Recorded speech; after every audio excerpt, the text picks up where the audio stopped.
Worm, prepare yourself. Damn Saiyan.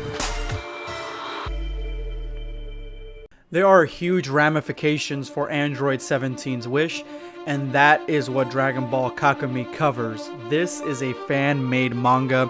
I'm going to leave a link in the description below for it. Go ahead and check it out for yourselves. But the manga starts out with Goku facing off against Beerus, and they are having a sparring match to test each other's strength on Beerus's homeworld, or Beerus's planet. This is as soon as the Tournament of Power ends, and they are neck and neck. Whis even states that Goku has attained a power that could put him beyond the power of the gods and closer to the power of angels. The fighting is intense, but Goku starts giving out. Similar to the tournament, he starts losing his stamina, he doesn't have enough reserves, and before Beerus is able to give him the death punch to finish off the fight, Goku goes into Ultra Instinct Omen, and that's when, in my head anyway, the music started playing. Beerus actually transforms into a state that looks very similar to Omen, and that is Ultra Instinct Beerus. These two fly at each other, but before they can even deliver a decisive blow, Whis stops the fight, claiming that their battle is disrupting the very nature of their reality, disrupting their universe. And throughout the beginning chapter, you see this, you see ripples in time, you see Otherworld is under constant assault from their fight, the shockwaves coming from them. So Whis did a good thing here by stopping the fight early. And that's when we go into chapter 2, that covers more in detail the Angel Society.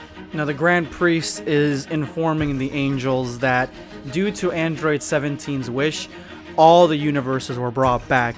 This is including the universes that were erased or trapped long ago. And there is one universe in particular that the Grand Priest is talking about, and this universe only has malevolent beings, only has beings that commit evil deeds, and that is Universe 19. And as he's explaining all this, a presence makes itself known. She disparages the Grand Priest in front of his children, and Mojito decides to act, but he is quickly taken care of. That's when they realize they are not alone. Now, there are a lot of different characters here, so I'm going to leave the pages up right here so you guys can go ahead and see them.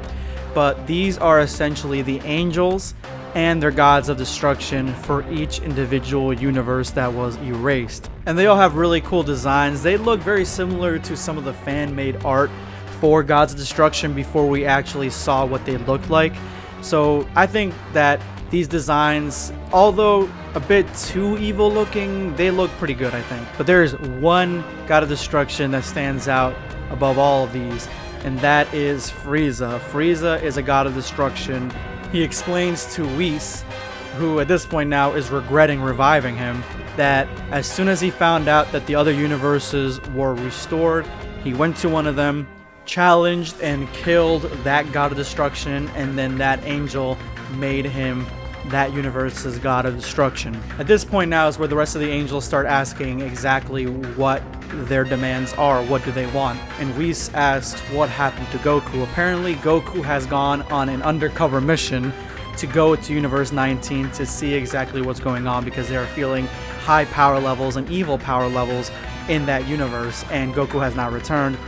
He has been captured and he is strung up by several pillars in a makeshift cage. So by this, it looks like Goku is going to need rescuing at some point in the future chapters of this manga. And at this point now is where the main villain shows herself, and it is a character called Zero, and she is the mother to all angels. And that is where the manga ends. Personally, I like how this manga delves more into the hierarchy of the angels and actually puts them in a situation where they have to fight. And they have to fight other characters that are as powerful as them, because up to this point we're really only seeing Whis fight, and he's really not taking it seriously. So it's really cool to see how these angels would actually take certain threats seriously. And I'm always a sucker when it comes to looking at hierarchies in anime. I love Bleach for that, Naruto, all that stuff. So this is definitely a really cool manga. Go ahead and check it out. The link is in the description below. Let me know what your thoughts are on this. This is going to be BlackScape signing off.